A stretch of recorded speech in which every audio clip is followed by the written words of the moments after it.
In the United States, well-known activist and ally of American President Donald Trump, Charlie Kirk, was killed. On September 10th, he was shot during a speech at Utah Valley University. Judging by footage from the scene, the shooter hit him in the neck. Initially, Kirk was hospitalized in critical condition, but they were unable to save him. American leader Donald Trump announced the activist's death on his social network. The great, even legendary Charlie Kirk has died. No one in the United States of America understood and felt the hearts of young people better than Charlie. He was loved and respected by everyone, especially by me. And now he is no longer with us. It is known that the shooter fired from a distance of more than 180 meters. A few hours after the shooting, the director of the Federal Bureau of Investigation, Kash Patel, announced the arrest of a suspect in the murder of Charlie Kirk. However, he soon noted that the detainee was released after being questioned by law enforcement. Patel added that the investigation into the murder is ongoing. According to him, the police only have footage from surveillance cameras. We have this footage, and we are analyzing it. But these are surveillance camera recordings, so you can imagine what the quality is like. Charlie Kirk was a well-known podcast host in the US, a conservative activist, and a supporter of Donald Trump. Kirk's speeches sparked protests and petitions from student groups criticizing his views. Kirk also spread pro-Russian narratives regarding Russia's war against Ukraine. In particular, he was opposed to providing military aid to Kyiv. In addition, as CNN reports, on September 10th there was a shooting at a school in the state of Colorado. 3 people are in critical condition. In Poland, 16 drones have already been discovered after Russian drones violated the country's airspace on the night of September 10th. According to RMF24, one of them crashed into a Polish military base near Warsaw. The drone was found at a facility belonging to the Territorial Defense Forces in the town of Nowe Miasto nad Piliką in the Masovian voivodeship. The publication Bild wrote that during the attack, NATO spent at least €1,200,000 to shoot down cheap UAVs. The article notes that F-35 fighter jets and AIM-9 missiles, each costing about €400,000, were used to shoot down the drones, and 3 such missiles were used. At the same time, the cost of a single Russian drone is just a few €1,000s.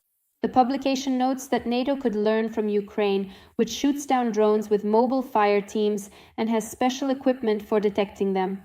Against the backdrop of the Russian attack, Sweden urgently sent additional aircraft and air defense systems to Poland. This was reported by Poland's Minister of National Defense, Władysław Kosiniak-Kamysz. He added that the Netherlands is supplying Poland with Patriot and NASAMS multi-layered defense systems. Meanwhile, Poland has imposed flight restrictions along the border with Ukraine and Belarus until December 9th. In this zone, a complete flight ban is in effect except for military aircraft. Following Poland, Latvia is closing its airspace on the border with Russia and Belarus at least until September 18th. As the country's defense minister Andris Prod stated at a press conference, the reason for this is Russian drones in NATO airspace. He noted that this is an alarming signal and that it is now important to do everything possible to prevent an escalation of drone attacks. The U.S. President's special representative for Ukraine, Kellogg, arrived in Kyiv on September 11th. It is not yet known how many days he will stay in Ukraine. Kellogg's visit comes amid intensified Russian strikes on Ukrainian regions, particularly the capital. The day before, the media reported that the fall of Russian drones on Polish territory caught Kellogg while he was en route. Ukrainian President Volodymyr Zelensky, at a briefing with the President of Finland, stated that the Russian drone attack on Poland and the deployment of so-called little green men in Crimea are psychologically similar. In my opinion, the scariest thing is that this attack is similar to Crimea, psychologically. How is it different? It's just that now it's a technological war. Now you don't just need people in green uniforms, the little green men as they were called, who simply entered your territory. Today it's a different kind of war. And today, that same role on Polish territory was carried out by Russian-made drones. Volodymyr Zelensky expressed the opinion that with the attack on Poland, Russia wanted to see how the world would react.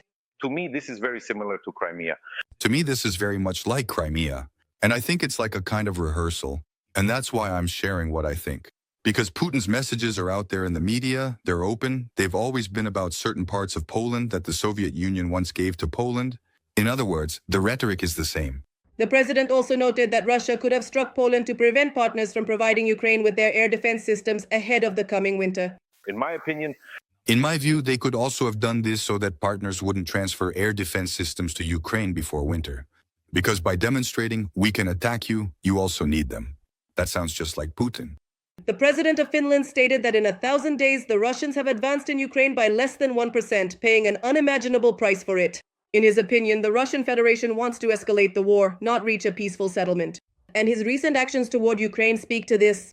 Meanwhile, it has become known that Sweden will provide Ukraine with its 20th aid package, amounting to $836 million.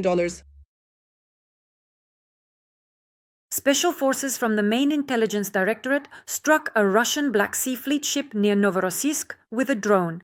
On September 10th in the Black Sea, special forces tracked and successfully attacked a high-value military target.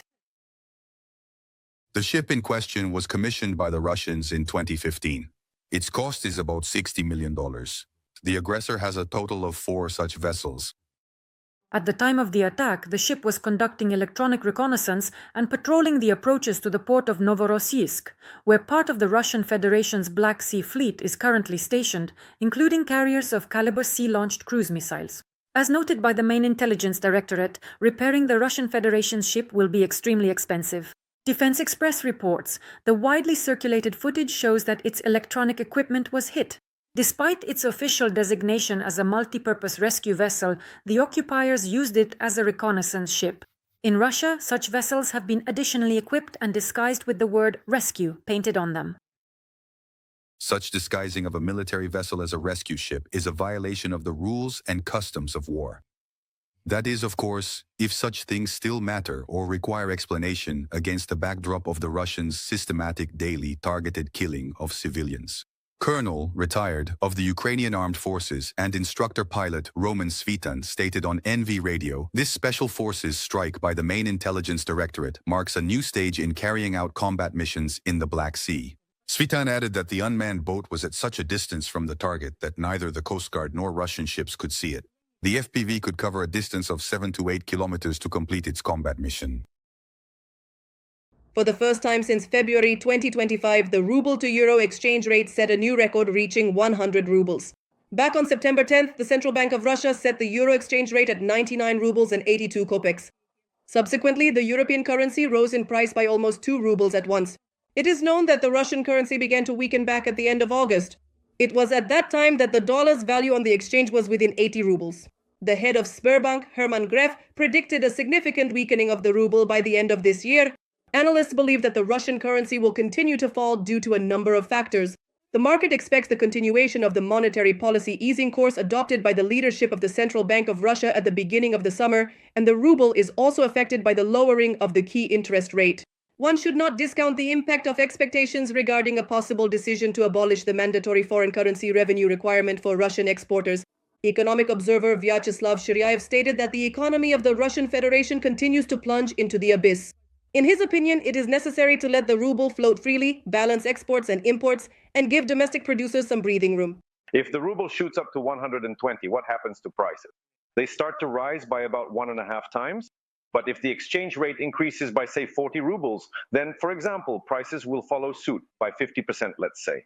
But you don't have to do that. You can keep the ruble strong and, well, stimulate import growth. And as a result, at some point, your local industry gets destroyed. Economist Ladjukovsky states there is already a crisis in the Russian Federation. So far, the central bank and Rosstat have not confirmed this. Apparently, they don't want to be recognized as underground counter-revolutionaries, says the economist.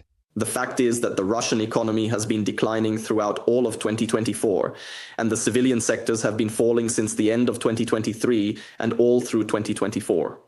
I have provided my own estimates on this, and according to my calculations and models, the economy has already been in decline for more than 21 months.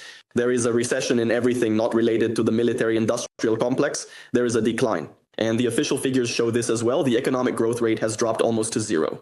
That's it. We've hit the wall. Meanwhile, the Bank of Russia continues to refrain from publishing a forecast for the ruble exchange rate in the medium term.